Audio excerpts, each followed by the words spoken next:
pagi. Senang sekali saya Denny Maulana. Dan saya Utri Farza kembali menjumpai Anda dalam Fokus Pagi. Hari ini di hari Minggu 17 Maret 2019, kita awali Fokus Pagi dengan informasi kebakaran dari Jakarta. Ya, pemirsa, ratusan rumah di kawasan Krukut, Taman Sari, Jakarta Barat pada Minggu dini hari terbakar. Api cepat membesar dan menyulitkan pemadam kebakaran menembus masuk ke lokasi karena jalan yang sempit. Kita beralih ke informasi lain, pemirsa. Hingga Sabtu kemarin warga masih terus berdatangan ke lokasi penembakan di Christchurch, Selandia Baru. Mereka menangis dan menaruh karangan bunga di lokasi kejadian. Selain menewaskan 49 orang, pembunuhan massal di dua masjid di Christchurch juga menyebabkan 39 orang terluka. Ya, saat ini korban masih dirawat di rumah sakit. Warga Zulfirmansyah di Padang, Sumatera Barat hanya bisa berdoa dan mengikuti perkembangan berita penembakan di Selandia Baru. Zulfirman dan anaknya adalah warga negara Indonesia yang menjadi korban penembakan brutal di Selandia Baru. Anda kembali menyaksikan Fokus Pagi. Sebuah helikopter jenis BO-105M PKEAH jatuh di kawasan Situhiang, Kabupaten Tasikmalaya, Jawa Barat, Sabtu sore. Ya, 4 orang penumpang, 1 diantaranya perempuan, dievakuasi ke rumah sakit karena mengalami luka-luka. Informasi lain, pemirsa, setelah melakukan pemeriksaan dan gelar perkara, Komisi Pemberantasan Korupsi menetapkan Ketua Umum Partai Persatuan Pembangunan Roma Hurmuzi dan 2 pejabat Kementerian Agama menjadi tersangka. Romi diduga kuat terlibat dalam jual beli jabatan di Kementerian Agama dan menerima uang suap ratusan juta rupiah. Mereka di sebuah hotel di Surabaya pada Jumat pagi. Suharso Monoarfa sebagai PLT Ketua Umum.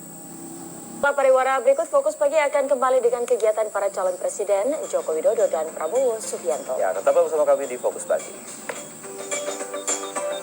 Gabung bersama kami di Fokus Pagi.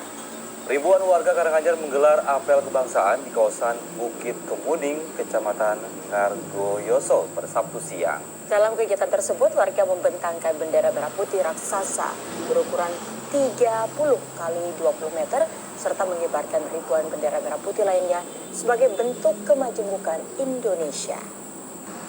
Calon Presiden nomor urut 01 Joko Widodo Sabtu siang memberikan pembekalan kepada ribuan kader partai politik pendukung pasangan Jokowi Ma'ruf Amin. Ya, Jokowi meminta kepada para kader untuk meluruskan berita bohong yang marak di media sosial maupun di masyarakat.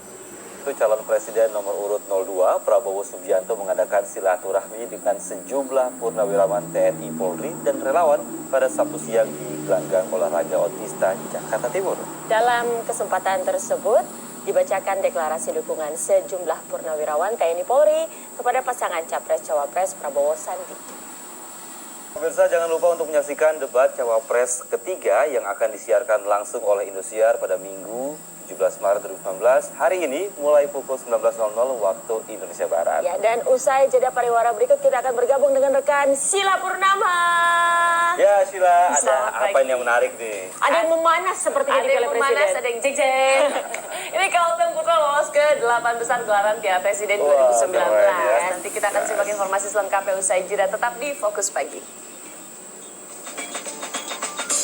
Pemirsa, gelaran Piala Presiden 2019 semakin memanas. Kemenangan Kalteng Putra 3-1 di Stadion Muhammad Subroto Magelang semakin menyulitkan Persipura Jayapura untuk lolos ke babak 8 besar Piala Presiden 2019. Kalteng Putra pun naik ke peringkat pertama di grup C dengan 6 poin. Meski menang tipis 1-0 atas PSM Makassar di laga terakhir grup C Piala Presiden 2019 di Stadion Muhammad Subroto Magelang, langkah PSIS Semarang ke perempat final kandas. Sementara PSM Makassar juga dipastikan tersingkir dari gelaran Piala Presiden 2019 akibat kekalahannya dalam 2 laga sebelumnya. Piala Presiden 2019 sudah menyisakan 8 besar tim yang lolos ke babak perempat final dengan sistem gugur. Kedelapan tim tersebut kini masih menunggu undian untuk kembali berlaga dengan permainan terbaiknya agar lolos ke semifinal.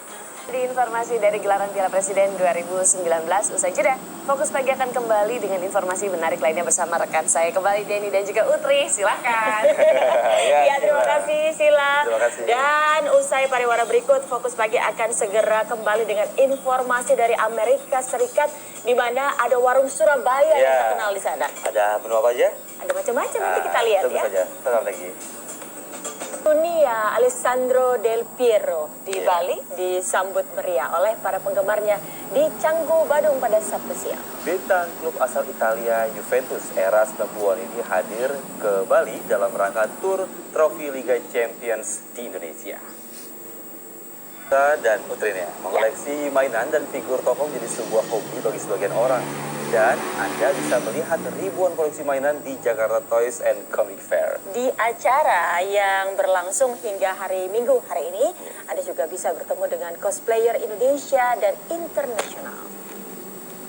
Terletak di kota Philadelphia bagian selatan, Hardena atau Warung Surabaya tidak berbeda dengan warung-warung lainnya di Indonesia. Walaupun menyajikan menu otentik Indonesia, warung ini dipenuhi warga Amerika. Ya, dirintis sejak tahun 2001 oleh Ena Wijoyo, kini Warung Surabaya dikelola oleh kedua anaknya. Namanya sudah sangat dikenal dan diliput sejumlah media dan juru masak selebriti. Dan berikut laporan rekan kami dari VOA. Pemirsa, usai sudah kebersamaan kita dalam Fokus pagi hari ini, semua informasi yang kami hadirkan bermanfaat untuk Anda. Dan jangan lupa Piala Presiden 2019 akan memasuki babak 8 besar. Pertandingan Piala Presiden 2019 dapat juga disaksikan secara live streaming di video.com. Ya, jika Anda ketinggalan, Anda bisa menyaksikan highlights-nya di akun Indosiar di video.com. Dan usai Fokus pagi, jangan lupa Anda dapat menyaksikan program Hidup Bersama Al-Quran. Mewakili tim redaksi dan kerabat kerja yang bertugas, saya Denny Maulana. Dan saya Utri Farza pamit undur diri. Selamat menikmati akhir pekan Anda. Sampai jumpa.